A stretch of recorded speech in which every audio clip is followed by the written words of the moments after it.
Hallo, einen schönen guten Abend alle zusammen. Montagabend, Livestream-Zeit und wie immer habe ich wieder einen tollen Gast heute mit dabei.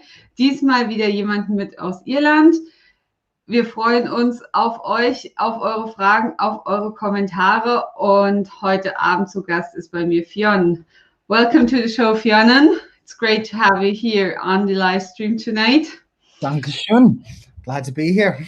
Yes, I'm really happy that you're having time talking to us about the history of pot still whiskey. I think that's a theme you really know and you can tell us. Oh, I mean, if there was one thing people missed during quarantine, it was hearing me talk. So, I thought, we have to remedy this with a barrage of favorite topics. So, thanks for having me on. Yeah. So maybe for all the people in Germany who don't know you, and I just said, yes, you're perfect for talking about history of Irish pot still whiskey. Maybe you can tell a few words about yourself and what are you doing and why you know so much about pot still whiskey. There's a launch pad. I am enjoying quarantine is mainly what I'm doing these days, but on the side when I'm not staring anxiously around corners and hiding on my bed. I'm writing a PhD on the history of Irish whiskey mash bills, kind of granular ingredients, and the trajectory of evolving Irish recipes over the course of the last 2 centuries. And what motivated that and what made it change at different points and why parts of it got eclipsed and what can be learned from it is the kind of the last bit, the very exciting bit. And then with another pair of gloves entirely, I work as a kind of freelance whiskey writer. Yeah. You wrote a good book about Irish whiskey. Yeah. That's all. That's a long time ago, but it was nearly my first book about Irish whiskey. So yeah, it was really good. So what I was thinking about for tonight is that lots of German people often ask me, what is Irish pot still whiskey? Could you please do a live stream about pot still whiskey, what it is about, which whiskeys I can get, what's so special? And I just wanted to do it interesting and not just like, okay, you get some Middleton whiskeys. So my idea was giving the people an introduction, what is pot still whiskey, what we know today, and what was it about 100 years ago, and what will it be maybe in the next years? Oh, geez. Well, okay. Yes. I can guess as to what it'll be in the next years, but I thankfully a lot of what I have here is new make, so at least it's a safe enough bet. Unless there's some terrible disaster and all this stuff blows up. Irish pot still, I mean, what is Irish pot still whiskey? I mean, a pot still is just a type of still. You can make schnapps in a pot still, you can make tequila in a pot still. It is quite odd that Irish pot still means something more than the kind of sum of its semantic parts. And that comes from the 19th century, really. And the evolving idea that there was essentially it's almost abbreviated from the Irish way of running the pot still. And that was kind of the shared understanding. So when you see terms like Irish pot still, even bizarrely enough, when it was produced in Scotland, you see it referred to as Irish pot still, this unique process. And it comes from a contrast of 2 things. One, you see the term Irish pot still, and the others you see pure pot still. And pure pot still is really all about not being a column still. And Irish pot still is in discrete comparison to single malt, basically, or what we now call single malt, what was then Scotch pot still by default, with the exception of 2 distilleries on the north coast of Ireland. But in the jargon of the Victorian trade, Irish pot still starts to mean a specific way of running the pot still, and both of them are seen as distinct from the column still. And so in the 20th century, we've kind of inherited this phrase. We used to call it pure pot still. And it was never really legislated in the Republic of Ireland. And at the same time, a lot of whiskey fans or even critics outside of Ireland would get very upset when single malt producers would call their products pot still, even though all single malts are made in a pot still. Or all Scottish and as of yet Irish malts are made in a pot still. Obviously Japan has a few oddity projects, but in Scotland you legally have to use a pot still, you know. So again, they're overlapping terms. They're strange in the same way that malt necessarily means you use a pot still in Scotland. You know, if you ran single malt through a column still, you're not making Scottish malt whiskey. So all these terms are kind of, once you put the thumb down hard on them, they're really legacies of history, even the ones that start to make sense at the beginning.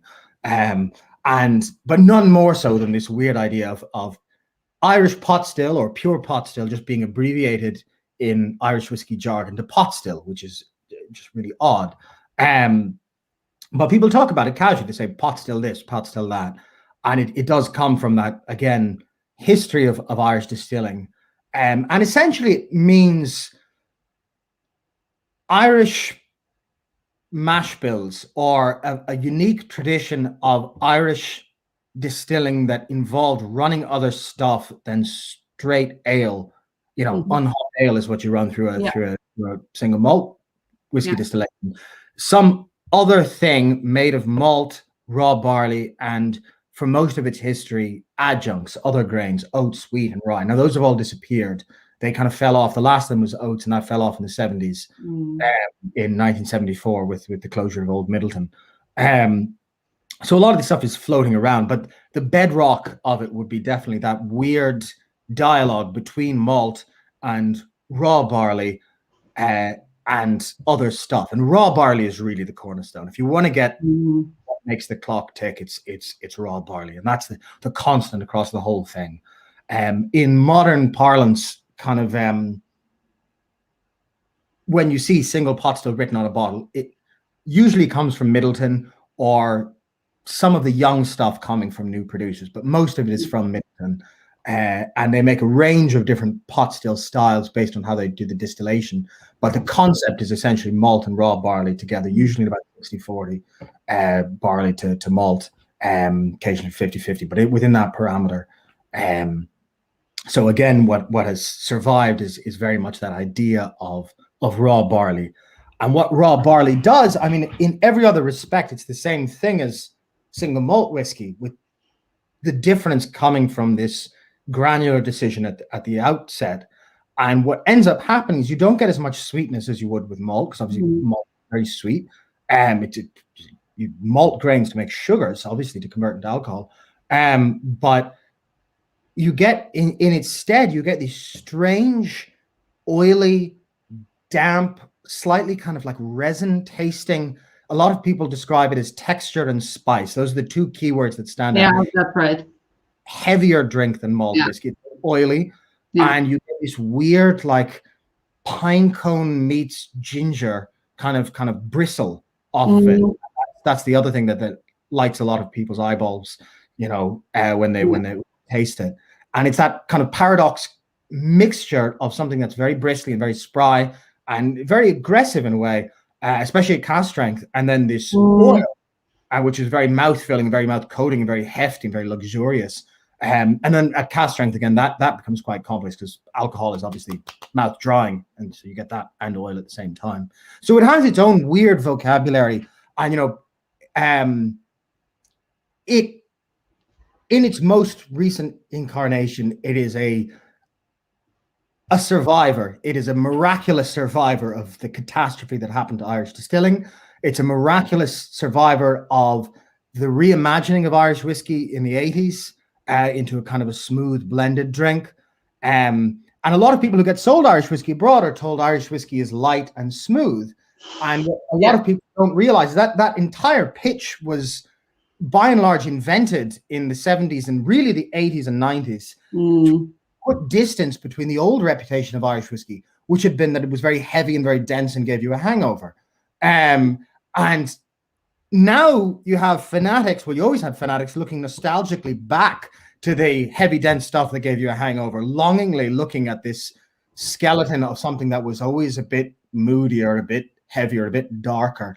and it doesn't fit into that narrative. But the further back you look, when you look at stuff from like any time before the 70s, it all tastes, bar Bushmills and Coleraine, the malt distilleries up north, and Coleraine bit the dust, but bar them, they all taste much more like Redbreast than they do even like the Middleton blends, They're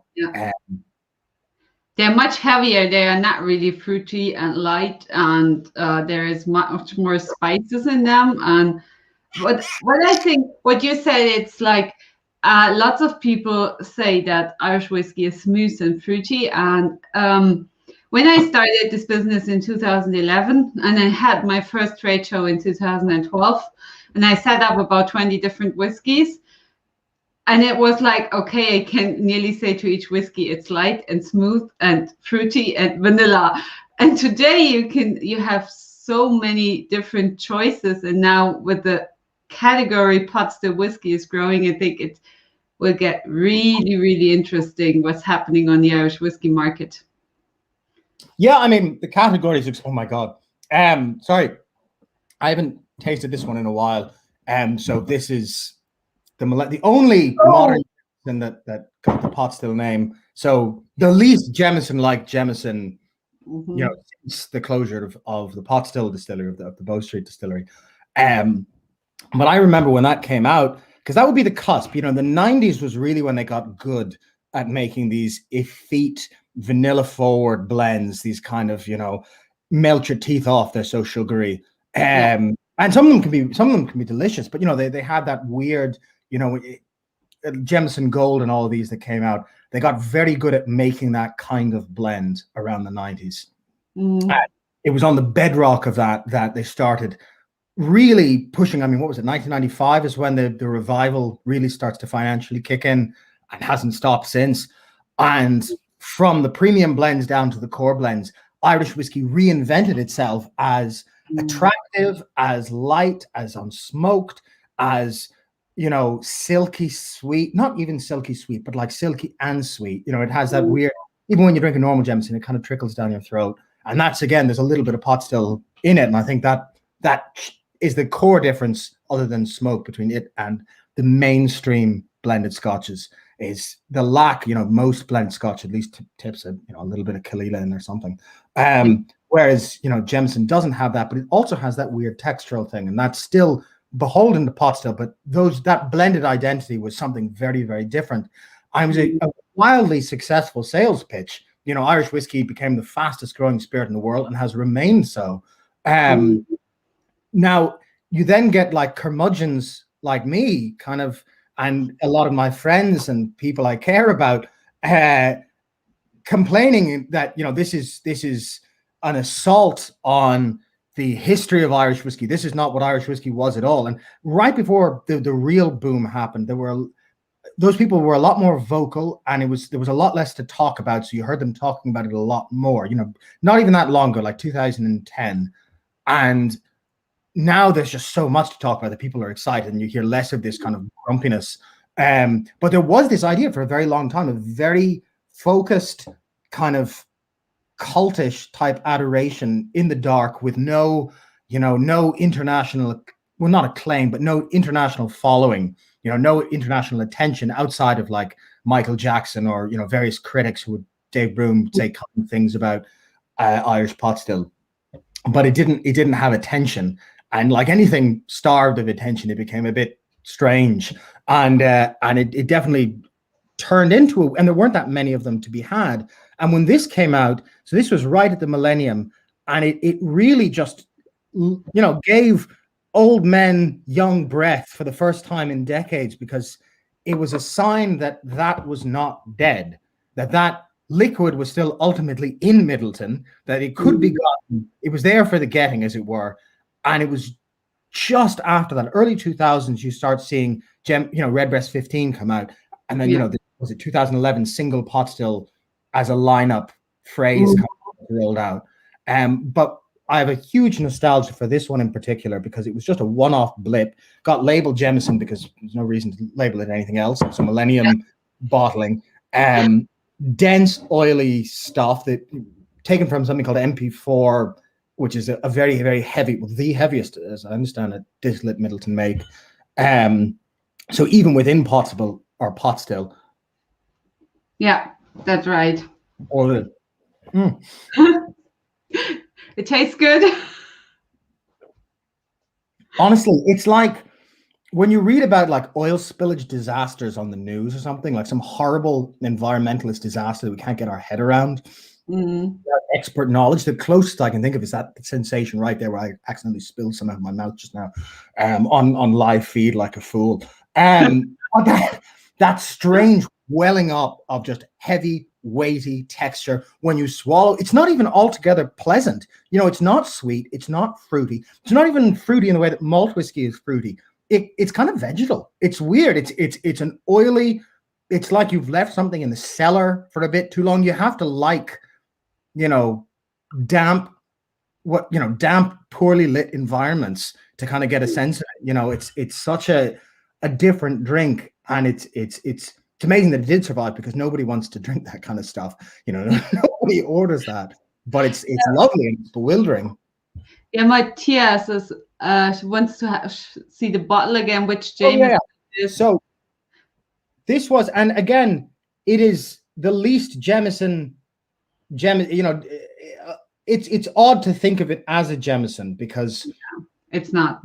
All the rest of the Jameson line since the building of New Middleton has been blended whiskey in a broad category, and you know, a lot of people have asked for it to be brought back many times, and the best answer I was ever given was it doesn't really fit the brand imagination of Jameson. You know, so if you're watching Middleton, I don't particularly care what you call it. You know, you can call it, you know, Eric Ryan's left shoe on a Wednesday, and but it is phenomenal stuff. And it became a kind of a cultishly adored whiskey because it's not a younger version of Jameson 18. It is Jameson 15 pure pot still. Yeah. So something you cannot really get now. No. It was 90 quid when it came out, you know, and now it's like 500 or something. It's the last one I have from the good old days.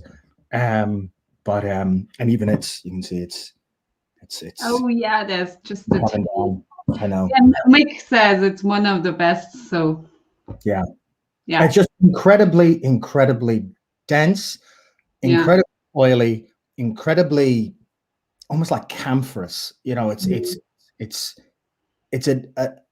almost like, you know, what Redbreast goes to a psychiatrist and kind of talks about behind the scenes, and this weird, like, Redbreast gone a bit wild or you know, something vaguely repressed, and everything very dark. It's and yet it's captivating. It's strange. It's, you know, and you have to take it in gulps. The other thing about pot still, so much of it is about texture. So sometimes you get people who get whiskeys like this and they take a little sip and they're like, well, this isn't what I was told. You know, where's the joy in this?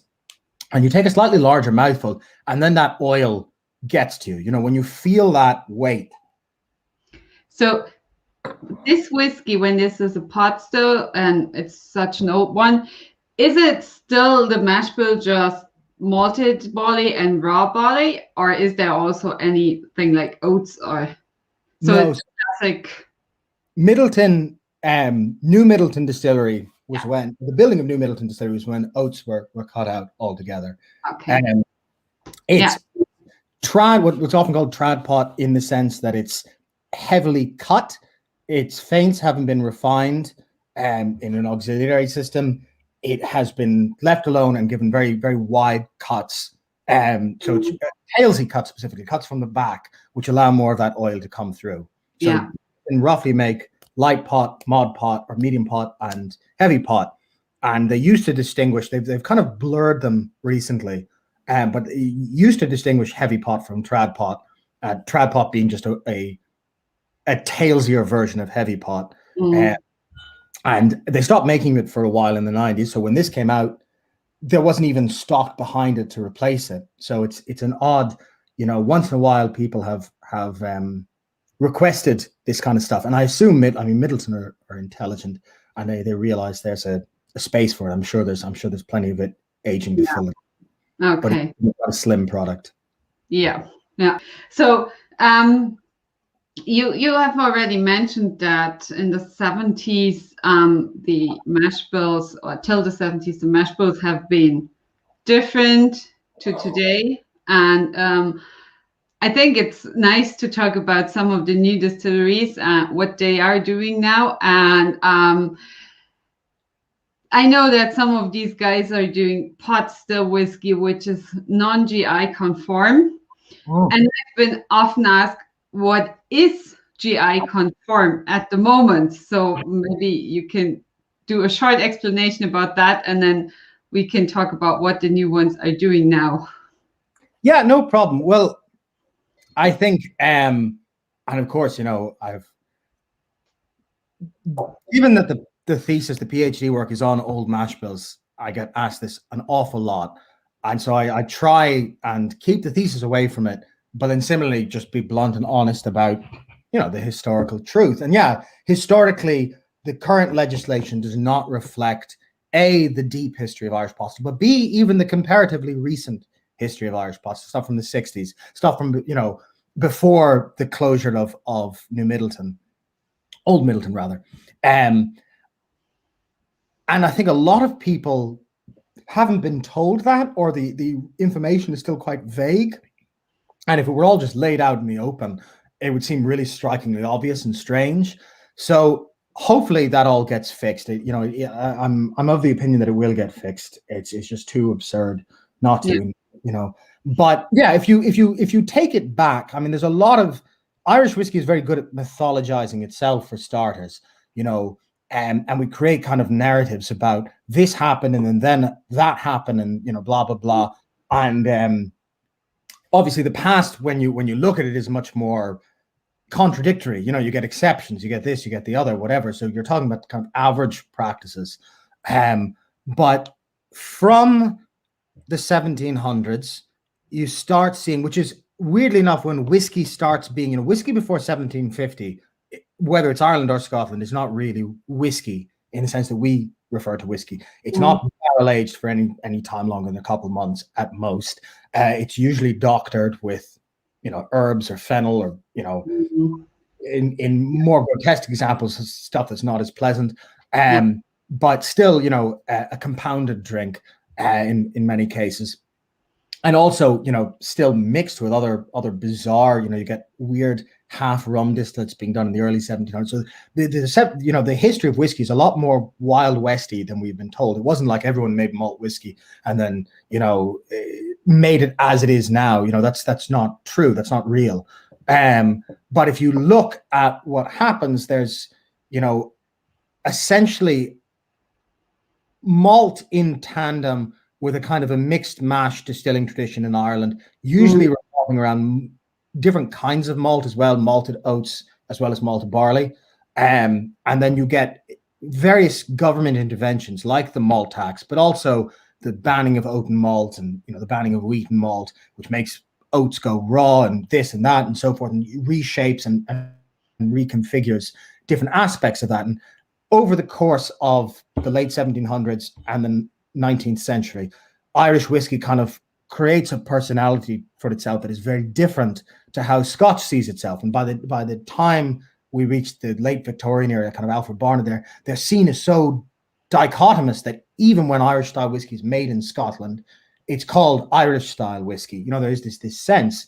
And so there's whole kind of evolving personalities. There's different periods within that where you get different shapes of Irish pot still. So the question is, how do you tie all this stuff together into a shared heritage and then legislate that, which is quite difficult? It's one thing to talk about shared heritage. And do you want to legislate all of it? Do you want it to reflect the 1830s, or do you just want it to reflect the 1950s or whatever? But nobody for a long time has been having that conversation. It used to really tick me off. And again, when you look at that heritage, the same forces that drove raw barley into Irish whiskey drove the way that raw barley positioned itself in contrast to other grains. They're inextricably linked up with each other.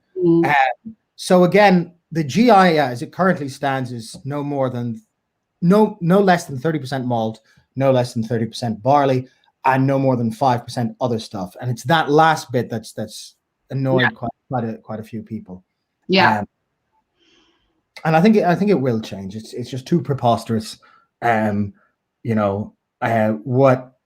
I've been asked, what I've put forward is a kind of a 30-30-30 type parameter, and keep the 30% to oats, wheat, and rye, which are the traditional ones, because there are things that are quite outspoken about not wanting maize in the style and this and that. So you can be specific as well as being inclusive. But again, and that's what's led. Do you want me to talk about the new so what have we got here? So yeah, as part of the PhD, the fun part really, the last 2 months, just during December and then beginning of January, Boan Distillery, courtesy them ceasing what they were normally doing, I was given the run of the place and the like slave labor of Michael, their distiller, and his staff, to produce a series of distillates in shared parameters, same cut point, same fermentation time, same flow rates, etc. In any other way, the same, but oscillate the mash bills based on these old historical recipes. So they've all got raw barley in them, but blurring back and forth from these principles. And some of them are quite close together, and some of them are quite far apart. But they all work on this, creating this kind of matrix. And then ultimately, when COVID allows and when we can do it responsibly, we have an industry panel of, I think the current head count is 27 head distillers from various distilleries in Ireland, head distillers or blenders. They have to be flavor creating roles. And then a few international consultants and a few critics coming in. Thankfully, Sergius has helped out with the glassware, because before we were scrambling, I thought we were begging people to participate, but we're looking for more glasses. So it's the industry response has been enormous and wonderful. And so the idea is that we'll subject these distillates, and that's why I have to be a bit cagey about saying what they are, because it'll be a blind test. Yeah. And as soon as it's over, we can talk about them all we like.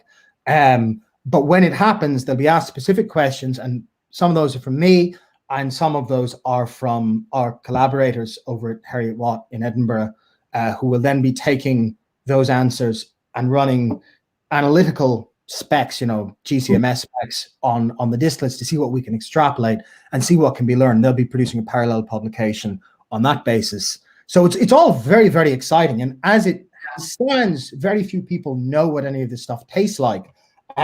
So it's really thrilling to look at them. So I have a few here.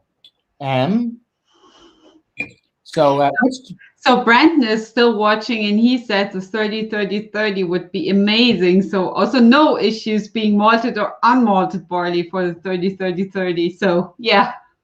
Yeah, I mean, it's funny because you get, it depends what kind of category you want to have. And I think the industry hasn't even begun to have that conversation. And I'd love to see that. I've made it a special effort at all stages of the PhD to make this information as open book as possible. Yeah. What are you calling Irish pot still? Are you calling the implementation of the malt tax 1785 pot still? Are you calling mixed mash distilling in Ireland pot still? Or are you calling just the late Victorian industry pot still? Whatever. So if you are to birth market at 1785, you do get malted wheat and malted oats, and then they're kind of pushed out of the show and push them into breads basically, and into stirabouts and porridges and food crops. But it doesn't work. Distillers keep using them, but they use them raw. Whereas Putching continues to use malted oats. So there's a weird. We haven't even begun to talk about malted versus unmalted, all the rest of the stuff. But if you draw 1785, then it's not a problem to talk about malting the others. If you just want to talk about the high industry, then oats, wheat, and rye would have been raw. So it's again, but nobody, when we're not even acknowledging the stuff that we still call pot still from the 60s, then we're a long way to having that kind of conversation. So which do you prefer, oat or wheat? Which do you want me to open? Oat. Oats, okay. Oats. And oats is a fun one because oats, And I know Brendan has an special interest in oats. Oats is older in Irish distilling than raw barley is the use of oats. Okay. It goes right back to, so even before we talk about Irish posture, you get all these weird kind of semi-medieval drinks in the early days of Irish whiskey, Tudor era drinks.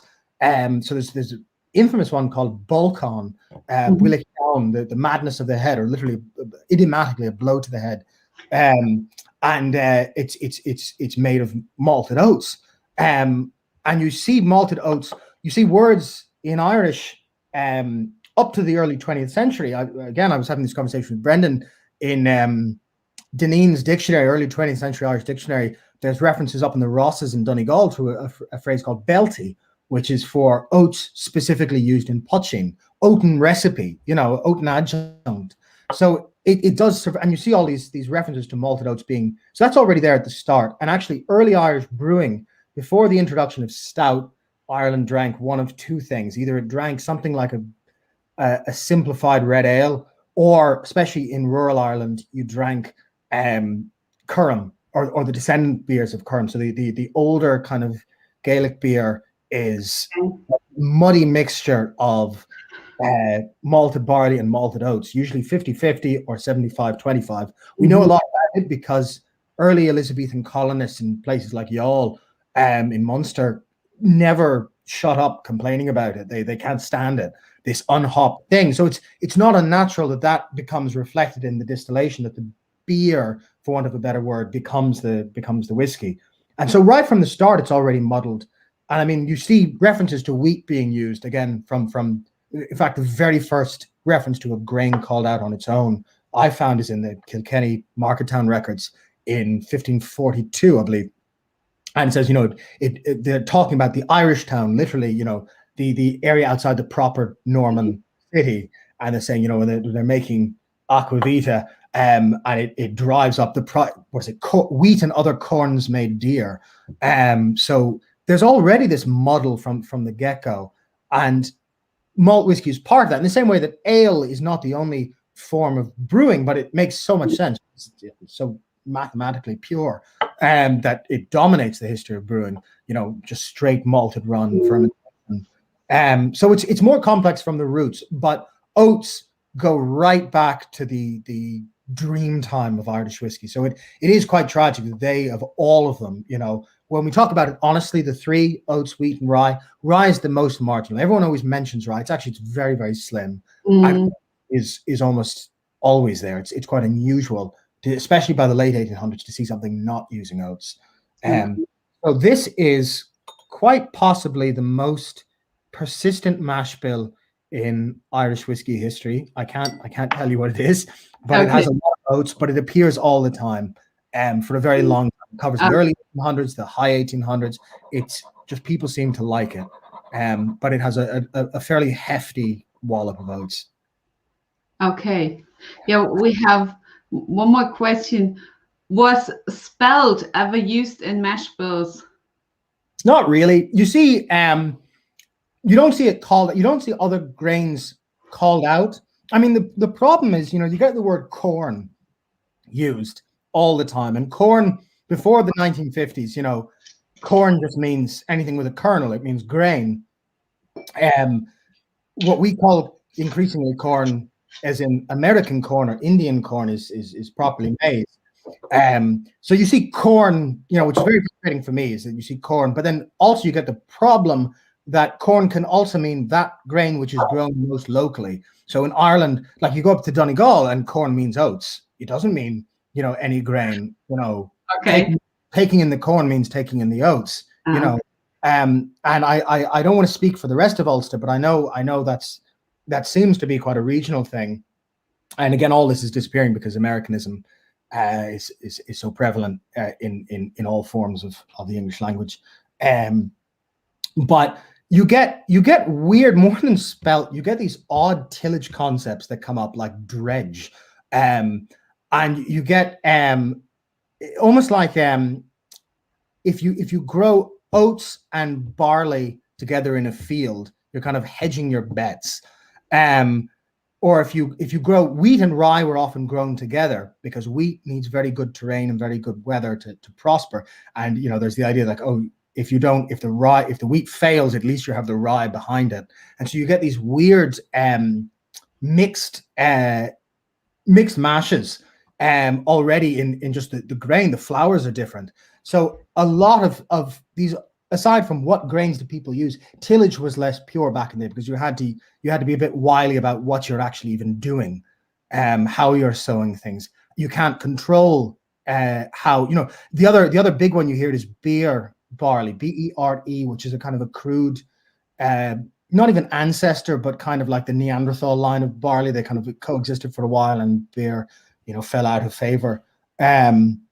So you see variation internally, even without talking about exotic grains per se. Yeah. So, do you like it? This, oh my God, it's lovely, and it's amazing because you wonder like what will oats actually do, and you look at say like oaten stout. I love oatmeal stout. Again, like weighty, lick your chops kind of beer. And one of the big things oats do to stout is to make it creamy. And I thought, okay, that makes a lot of sense.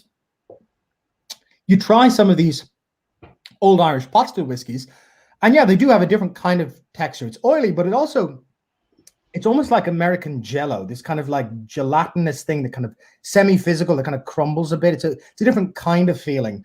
And so I used to think, is that the oats, whatever? And it's odd to see what's come out of them. So yeah, there is a kind of a cream puffiness, but there's also just this strange, and there's been one or two other experiments outside the thesis proper, not even experiments, just kind of playing around. So at one point we found the recipe, the mash bill for Old Cumber, which was the last Ulster pot still out in County Down, last double distilled pot still too. In fact, last bar the like Bushmills experiments in the 80s, last double distilled Irish whiskey before Cooley. So quite an odd creature in and of itself. But anyway, that had about 12% oats in it, and Eckhamville Distillery very kindly kind of resuscitated it, and that was one of the more complete records. We had the cuts, we had everything from this one, because we had day books going from the 30s to the 50s, and there was a weird like cream puff sensation. I thought, okay, you don't want to draw extrapolations too quickly, but then when we were doing the proper thesis recreations with Boann, we're noticing these flavors come back, and there's this weird, it is cream, it is a high note. It's amazing. You think it's just going to taste like porridge or get really earthy or dredgy, and what you end up getting is this like vanilla ice cream. It's so odd, and it appears in all the recipes with oats in them, from the most marginal to the highest, you're playing with notes like sorbet, or with icing, or with cream puff, these strange sensations. There is texture there as well, but it's not just making it thicker. And there's almost two histories in oats, and this used to really tick me off. Oats in both brewing and distilling, you see oat and husk used as filtration, and for a while people say, oh, there was only 5% oats because it was used as a filter and it's neutral. A, that's historically just bullshit. And B, again, even in the small quantities, we were seeing changes. It was amazing how dramatic, even without breaking a sweat. And then when you start getting to this, it's still Irish pot still, because it certainly doesn't taste like malt you make, and it still has, when you swallow, that essential ginger. That's still there. It's just like looking at pot still in sepia tones. It all becomes a bit strange, but it's still the same face. It's and that was what was so bewildering about them. Versus. I poured the Cologne pot still because it also has the oats in it, and it's really like you get these vanilla and some creamy notes on the nose. So but you also have the spice, from pot still. So I like it. I really like the nose on it. Yeah, I mean, so thankfully I have a little bit of that here. And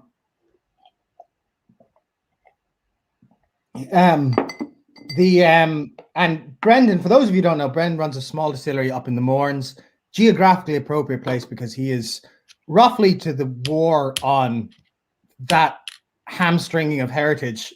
He is to that what Cuchulainn is to the time. He makes an awful lot of noise about how he feels about it, and he puts his his efforts where his mouth are.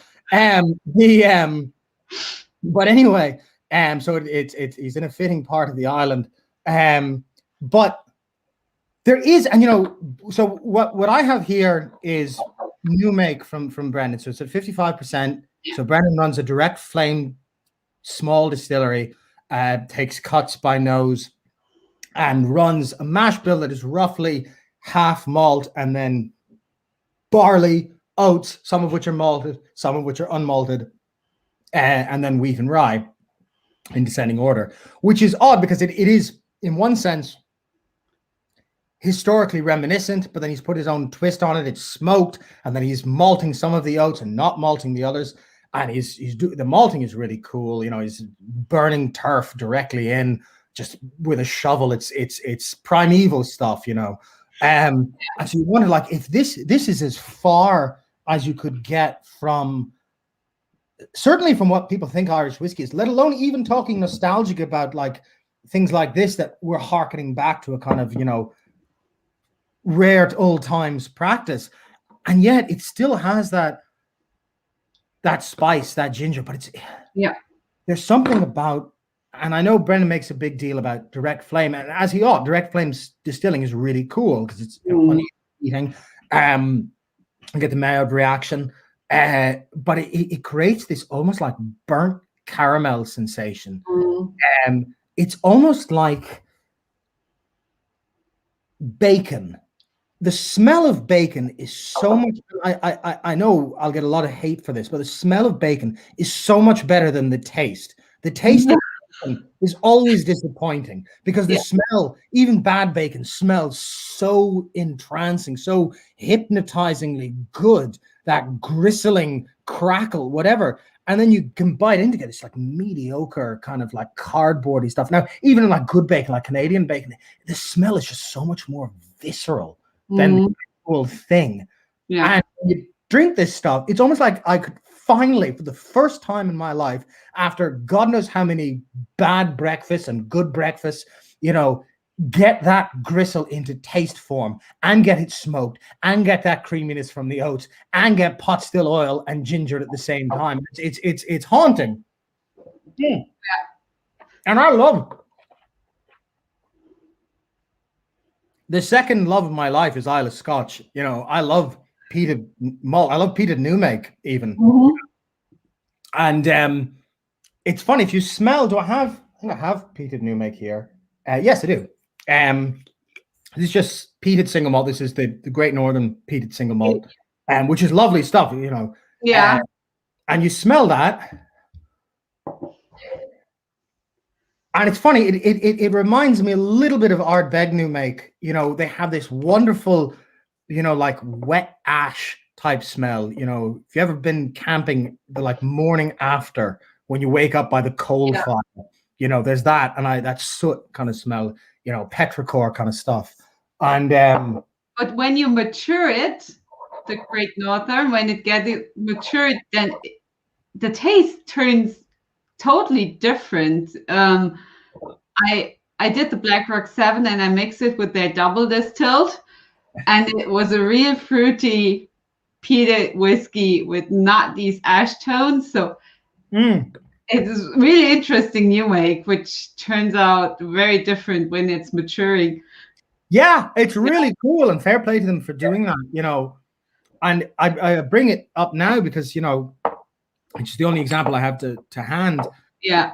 When you smell this, peat is hard to get away from, but it's only an aspect. It has all this other stuff in it that is not peated, but it's also not unpeated malt. It is very, very peated in the corners of it that taste like malt whiskey. And then, you know, you have your rye getting in there. The rye is really subtle in Brendan's stuff. Now, I know it's a minority partner, but still, rye is quite an aggressive thing. But even when you swallow, there's a weird, like, herbal kind of thyme thing. And rye can be quite herbal, can be quite, you know, dillish type tasting when you know. So there's that there. But then the big thing for me is just the survival of that raw barley weight, and then that cream puff oats. And he's smoking some of the oats as well. You know, it's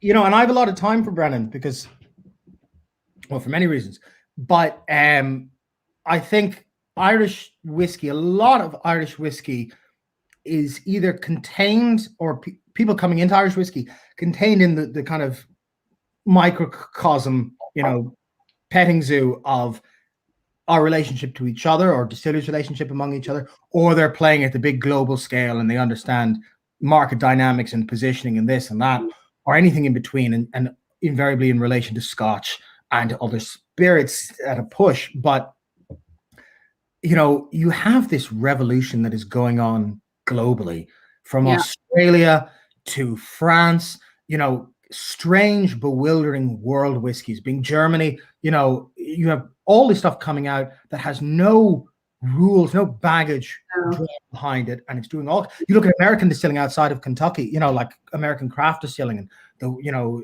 the likes of Corsair or Balcones, you know, or any of these guys, and how off the wall they can be. Speaking of Spelt, you know, and Irish whiskey has a chance through an inclusive category to position itself creatively with bewildering levels of creativity into that space. You know, we are so lucky that oats, for example, are so unusual. The only time you ever see oats is in novelty distilling, like Koval mucking about with oats or whatever, you know. But to have that deep heritage there, but then it's strange to everybody else to have an apparatus in which to do so many different things and to learn from that and to play. We can't be a Toontown version of Scotland. We can't be a kind of a makey-uppy Scotland without the like distilleries that were actually there from Alfred Barnard's 1880s and whatnot and all this to lament. We can't pretend, no matter how aggressively we set up a load of places and pretend this is all the direct descendant of some, you know, Tiernan Og history. It's not real. What we can do is be creative, projectivist, interesting in our approaches and diverse in our approaches. And I think there's space for that outside even a properly regulated pot still category. But even within it, there is so much potential to take the past, take elements of the past that are forgotten, take elements that are dear to the hearts of many people who consider themselves traditionalists, and push their boundaries, play with them, do so many strange things. And I think, you know, Brendan and a handful of people get it. And I think more people are starting to kind of, you know, feel the chill of something a bit stranger in the air, especially the past year or two. And it's great to see, you know, and this is fantastic stuff. Yeah, I think so. I'm really looking forward what will be whiskey then in about 1, 2, 3 years. But I hope that the law will be changed, that they can name it single pot still whiskey. I don't know. Otherwise, we need to find a new name for it.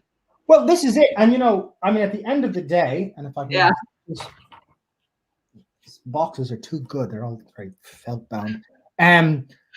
This is it. Is like the question that's always lobbed back is, you know, why aren't you happy to just call it generic Irish whiskey? And it's kind of you know, I think it's a disingenuous suggestion when it is lobbed, because it's such a bad idea. You know, the names exist to create a space in which producers can be confident in pursuing an aim, knowing that someone will buy it on the other side, knowing you might be Brendan and getting away with, just through sheer infamy and noise, getting away with selling something without being able to call it, but you won't be six people, you know. And all these categories, I mean, all this stuff is is made up, blended. Why is Jameson a blend when it's made by one distillery in one place? Because it's blending two things, whereas the Scottish concept is totally different. All these terms are dragging baggage of a kind. Why is malt whiskey not just whiskey made with malt, no matter how you do it? Why does it have to be made in a pot still? Why does grain whiskey in Ireland legally, grain whiskey has to be made in a column still? In Scotland it doesn't. So they're all dragging some sort of, whereas Arbiki rye came out in Scotland recently, and that had to be called single grain because that's the only way the law can acknowledge its existence, because there's no vocabulary there. So all these terms are bound around each other. So what do? They do two things. One, they regulate, try and tell the consumer what you're doing. And two, they create context. They create context for performance. And, if you were to tell someone you can't peat above, say, 30 ppm and still call it a single malt, you might get like Brooke Laddie still making Octomore or whatever and just throwing cares to wind. You see a lot less people daring to make, that. If you said every shade of rose, rose by any other name would smell as sweet. But if you said only this particular shade of red can be a rose, you're going to see a lot more of that particular shade, and nobody's going to be growing the rest. These terms loop back into themselves. So if you tell people this isn't pot still whiskey, you might get a few angry howls for a while, but this is an expensive business to get into. And if you don't create space that's inviting for people to engage with it creatively, you won't get that creation. The only reason these labels exist is to justify the liquid. And, personally, it could be given some random name and I'd still drink it. But I want to see these whiskeys made, and I want to see people do it confidently. And it's also ridiculous to think that we should have to adapt terminology around bad legislation, rather than change legislation. It's nonsensical. No, we have at us more than producers, consumers. How do we know what something is? What label should be deceived?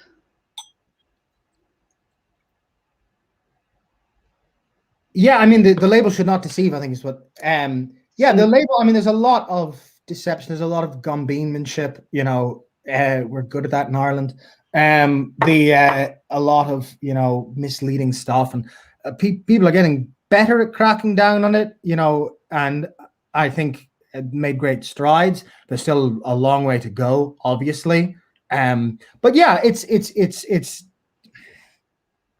deceit is in all industry, and again, where categories can be clear and can be useful, I do believe in legislation quite heavily, but it's meant to do exactly that. It's meant to be on the customer's side. It's meant to be on my side when I buy a bottle. It is not meant to thwart me from understanding what I'm buying. It's not meant to facilitate somebody else thwarting me. It's not, so it's just to make sure that these things do their jobs correctly, Yeah. And that's fine. And again, pot still is just a small, well, in my opinion, quite a large part of it in this particular part of the world. But it is an aspect of legislation, and obviously there's a lot of people with complaints about various factors.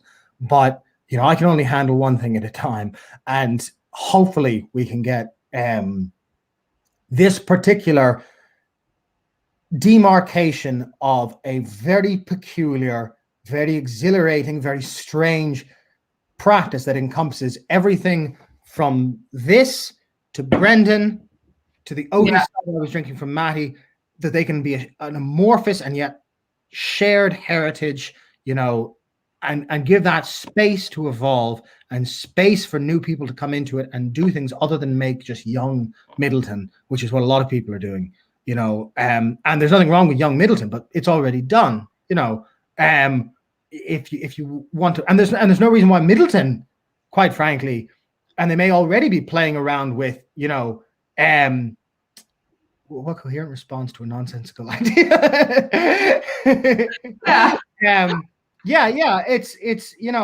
and there's nothing to stop Middleton, and they may already be doing this. I don't know. I assume they are making heritage type incarnations You know, I'm not a huge fan of finger pointing in general, and I think there's been a lot of that as a result of the sluggishness around changing legislation. You know, and again, I don't particularly give a damn. I just want to see it changed. You know, and I think it will. I think the will is there. I think when you sit anybody down and talk to them in sincerity, you know, it's too truthful, it's too real, and it's too compelling, and we're living in the information age, and it's too easy for this kind of truth to get out, you know, whether or not it's on a label. Yeah, I think so. Here are lots of comments now according this topic. So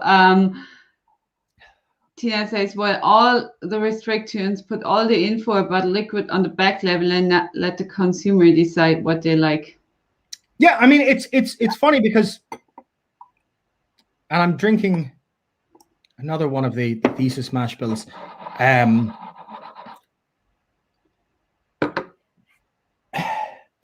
Unless you take a kind of authoritarian approach and you say, right, everybody has to write a mash bill on the back, everybody has to write a cast type on the back, everyone has to write this and that and the other on the back. If that was the truth, we could do away with categories altogether. And if we educated all consumers, there's no reason to have words like bourbon, you know, whatever. We could all just exist in naked space. But we don't live in that world, you know, and we don't necessarily have to, you know, because again, some of these terms, even when they're represented, can be misleading. They can, you know, I mean, I can't count the number of times distilleries have said what sets them apart is the use of American oak.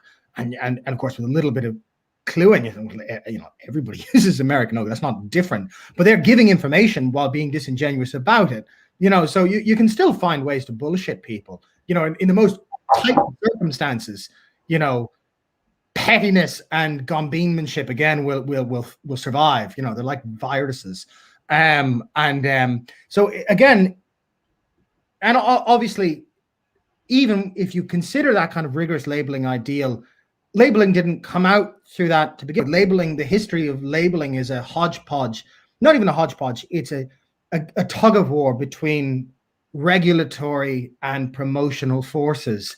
And, you know, and what, I mean, you look at the fact that, you know, William Taft, the president of the United States, had to adjudicate the definition of bourbon, of rye and so forth. The FDA is deeply involved in the regulation of heritage American whiskey types. It's amazing, you know, how deep that runs. You know, in Ireland and Scotland, it was done by Royal Commission. You know, it has never been. I mean, people forget, like even like the aging for 3 years in both Scotland and Ireland. We didn't come up with that. That was legislation. Something called the Immature Spirits Act in 1915. You know, Lloyd George, a teetotaler who was doing that because he couldn't get prohibition rammed through in the UK. You know, trying to basically flush out column still grain whiskey, saying, look, if their product isn't 3 years old, they won't survive, blah, blah, blah. And they got around it by just making methylated alcohol and surviving by the means, and then growing up a bit, and it kind of compelled cheap blended Scotch to become at least 3-year-old grain component, which did it services in the long run, because it meant even mediocre Scotch is like a high quality product in the global market, surely. So all this stuff, you know, this doesn't happen by accident. And so, you know, it's impossible to step outside of history, even if you want to. And then in truth, it's hard enough even to just get the existing terms, again, to do their job, to do what they're supposed to do. Yeah, that's right. Yeah, I think I like what Sergio said here. It said that being honest and transparent is considered innovative. Yeah, that's It's, and I think, you know, it used to be that 95% of, and I say used, you know, not that long ago, and still today, really, you know, in a lot of drinks categories, 95% of the knowledge is in 5% of the market, you know, and most, and a lot of the anxieties that animate people who be watching this or will be worried about this kind of stuff, they're commercially irrelevant. And not only are the anxieties commercially irrelevant, the outspoken opinions for a long time were seen as commercially relevant. But now we live in the age of the internet, where all this stuff is so easy to find. You know, you can be told something on a tour, and then you look at your phone and you say, well, on this forum, it says something different, you know. And I think, I don't think large alcohol companies are out to get people. Now, maybe I'm naive, but, you know, I'm not, again, even in this sphere pointing fingers, you know, but I do think it is imperative that the industry understand how rapidly information gets out. And not just that, but in the age of information, tastes have changed. I mean, if you know, if my generation did one thing for world culture, it was, well, maybe two things. One, just to like begin the move towards green politics, which is now coming in with like the next generation. But the other is more humbly to like make good food popular, to not drink shit lager and you know, cranberry cocktails. It can be a stereotype, but you know, I'm still glad that like the banality of 90s food and drink, you know, branding has been made to sit up and notice, and people are more cognizant about what they eat and drink, and what they drink in this context especially, you know, and they want to know. And even if they don't understand what the effects of rye or wheat are, they want to understand. They both want to know, and then afterwards they want to understand, and they're more intrigued even by the beginning of that process, you know. That's wonderful, and that should be encouraged, you know.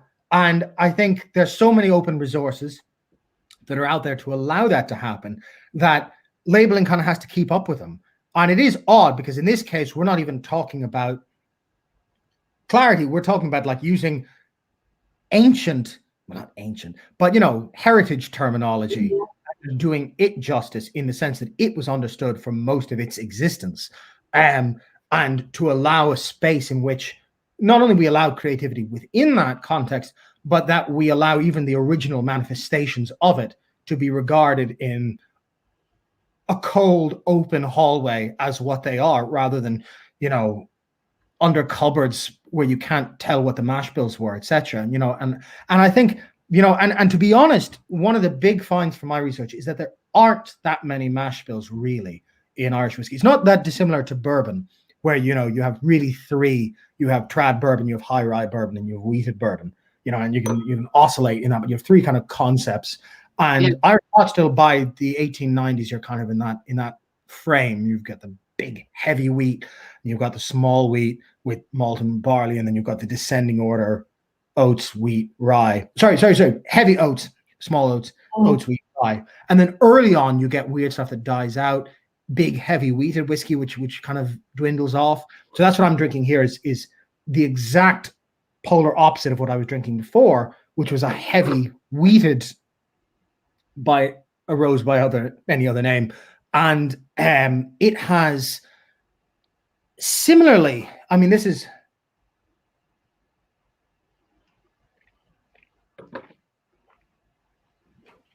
not only bulged out in huge proportions to an adjunct, but in the opposite direction to the last one.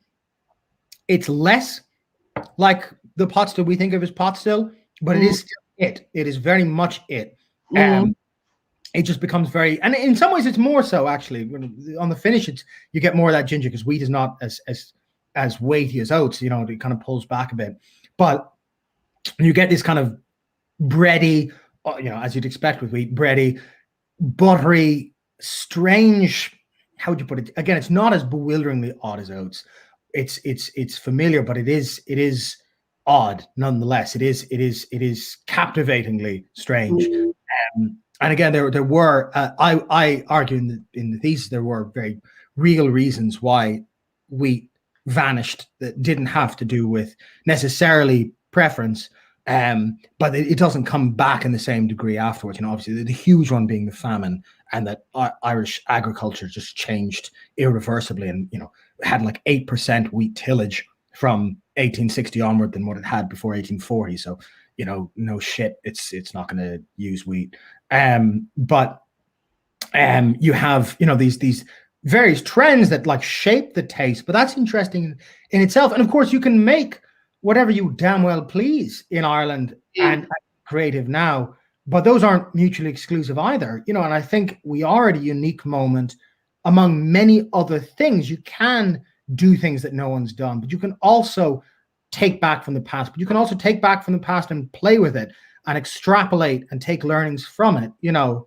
And there's so much that can be done if we don't drop the ball, you know, if we don't play dress up of either Scotch as it's, you know, romanticized, or Irish whiskey from the 90s as it invented itself. Well, I don't want to say invented itself. These are all very dismissive terms. You know, repositioned itself. Or we could be open and honest and cool and make bewilderingly fun, interesting, perplexing whiskey. And I think that's what it is about. We all want to have whiskey in a good quality, which tastes good. Okay, taste, it's special to, every person has another taste, but everybody wants to have a good quality whiskey. And I think also more variety, so that you get a wider range in Irish whiskey, and you definitely will get that. So I think it will be very interesting with all those different mash bills coming over on the market in the next years. And if it will be named pot still Irish whiskey, I don't know what Irish whiskey category. At the end, it doesn't matter, because we just want to have a good whiskey in the glass. No, absolutely. And again, nevertheless, we get the future we deserve if we hamper that in any sort of small-minded or short-sighted, you know, shooting in the toe type gesture towards the past. And if we try and reposition the past as something that doesn't quite fit, then we end up in this really shaky ground. It becomes really difficult to explain. I think Irish whiskey is at a very dynamic moment. You know, what I used to have when I was finishing up A Glass Apart, I used to be terrified that we would end up with this kind of like bogus simulacra of the Scottish Highlands. You know, it's such an easy sell. It's a great sell. You look at Scotch whiskey, these Highland distilleries in the Isle of Skye and, you know, odd parts of the Grampians, and they've been there since the 1800s, and they made malt whiskey and the pure Mountain Dew. And why shouldn't Ireland kind of trade on the same general? Because we haven't had those distilleries ever. Full stop. They didn't exist. You know, you know, even before the malt tax, it's a much more complicated situation. And before 1750, it's not even really the same drink in Ireland or Scotland. What we're looking at in Scotland are the descendants, and it is impressive. They are by and large the children of the 1823 excise reform that encouraged illicit Highland malt distillers to go legitimate, and they were nurtured into the kind of stature that they assumed. And because Scotch blenders found a use for them, they were kept alive and eventually thrived after the 80s as themselves. You know, even if Ireland had outside the putching, there is a lot of malt putching, especially in the northwest. But even that's complicated when you start talking about like malted oats. But there is a heavy, and actually most of it, if not all of it, was peated by default.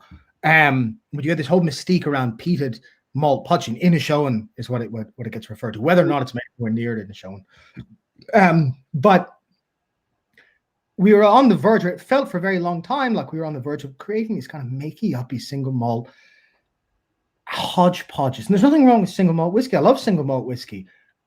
There is something wrong with bullshit, and with the lack of imagination required to just regurgitate Scotch Highland mystique where it didn't exist in a distillery that doesn't have the heritage that it claims to have, but is loosely drawing on the past, but that past didn't exist.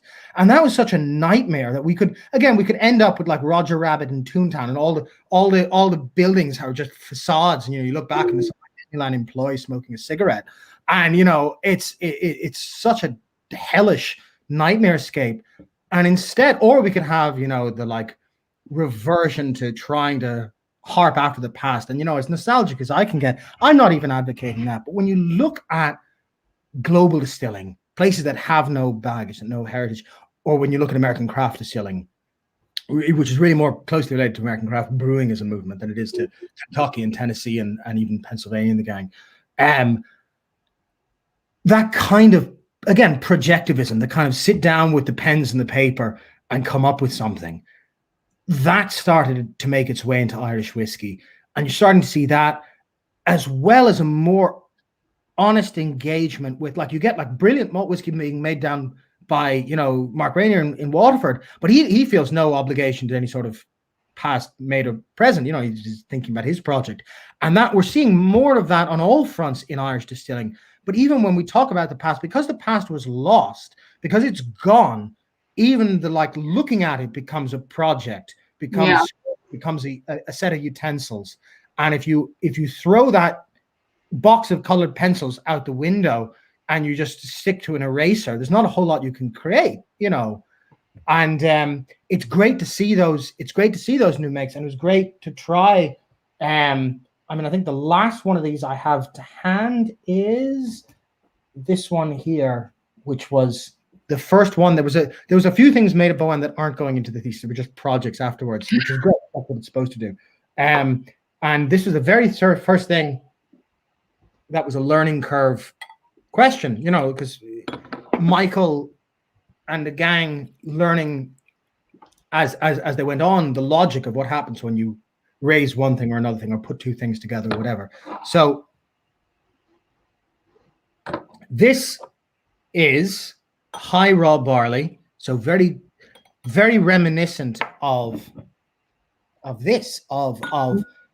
60% raw. I mean, you know, it's funny, raw barley malt in Irish pots never really went above 50%. You know, it's really 50 and down. And when the malt tax is enforced, it could be very, very low. It could be as low as 10. So, you know, we can't have everything in legislation. But anyway, even taking that principle, that high raw barley, when you push it out, and especially toward the high Victorian era, you start seeing that. I think that was a big takeaway, was how much raw barley really does do. As curious and bewildering and strange as these adjuncts are, you know, it's not just malt, which everybody knows and worships because of a single malt, and cool stuff that people are curious about. Raw barley is incredibly cool, even on its own in high quantities. And this one, I should add it, I think these are all at 80%. There's a weird, like, moldy peach that you get off of some old Powers, old Boat. It's like old apricot kind of thing. You know, it's fruity, but it's not sweet. It's not malt fruit. It's like, yeah, like bruised kiwi kind of, you know, kiwi that you've lathered in boot polish or something. And this has it in spades. It has that thickness, that up the nostrils fog that you get with pot still, you know. And that was what was so bewildering, looking at some of these experiments, looking not just the like thesis hardcore stuff with Bowen, but even looking at what David Boyd Armstrong is doing up in Ranamon, or what Brendan is doing, or what, you know, Graham is doing and Jarlath are doing out in Eckendale. Any people playing with stuff, you start seeing these like starlit glances of reminiscences of each other, you know. And then when you start seeing it more methodically, you start seeing, well, hold on, why does this taste so much like Old Powers? What is making that bruised apricot, you know, polishy thing? And again, when you play around with them, now this is all new make, you know, we don't have old distillery new make, we just have old distillery stuff. Now the wood was pretty feeble at the time, so thankfully a lot of it's distillate driven. But even so, you know, what started to emerge was, and what has started to emerge even outside the thesis proper, is a notion of Irishness that is so much more sincere than the branding that, you know, and I'm giving it a hammering, but that rehabilitated Irish whiskey financially, absolutely, you know, which itself was kind of anathema to the opinions of the purest pot distillers of the early 20th century. You know, they'd be rolling their graves if they saw themselves. But again, like, it has gone through these various phases. It is more genuine than that. It is more genuine than what started to come in through a kind of Scotch whiskey imitationism, or just lack of inspiration. And you're seeing that coming in various ways. At the same time, you're getting like peated whiskey coming back into Irish whiskey, which is all kinds of exciting. And again, like the history of Irish malt whiskey legally is actually, when we talk policy, it's pretty slim actually. It's less than 5% for the last two. Well, from the 1950 back to 1800, usually closer to 2% of pot still. When you talk column, even lower again. But anyway, what was there was either made illegally or was made in imitation of illegal stuff. And that would have been in a show, and that would have been this weird peated malt tradition clustered around Donegal. And then Donegal is the epicenter of the heat map, and then you go Tyrone, Mayo, etc. outward. But then even that is using peated malted oats as well, so it's not quite single malt as we know it. And then you also start seeing, again, like a pot stilling type use of raw barley and putching. So all this stuff becomes peculiar, and so there's ways of tapping into that. There's ways of ignoring it. You don't have to pay attention to history at all. You can just sit down and make whatever whiskey you damn well please, But as long as we're doing all this stuff honestly with a bit of clarity, I'll be able to drink my whiskey in peace. I think a lot of other people will too. Yeah, that's right. Yeah. Thank you. That was really interesting, and I think the people also enjoyed it, all your explanations, and we learned a lot about pot still whiskey tonight, I think. So I think maybe that's the best comment. I love pot still whiskey. So I think it will be changing. And here, Thomas says also that was an awesome school lesson. Thanks for the informative evening. Yeah, I thought there were lots of people just sitting at the laptop or computer. We're like, okay. It was like me because it was so interesting. So thank you very much for taking your time. And I'm really looking forward to testing sometime the samples you did for Boa and Distillery. And I'm really looking forward what will happen in the future.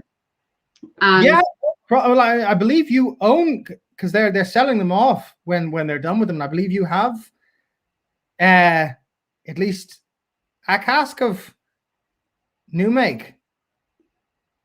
Yeah.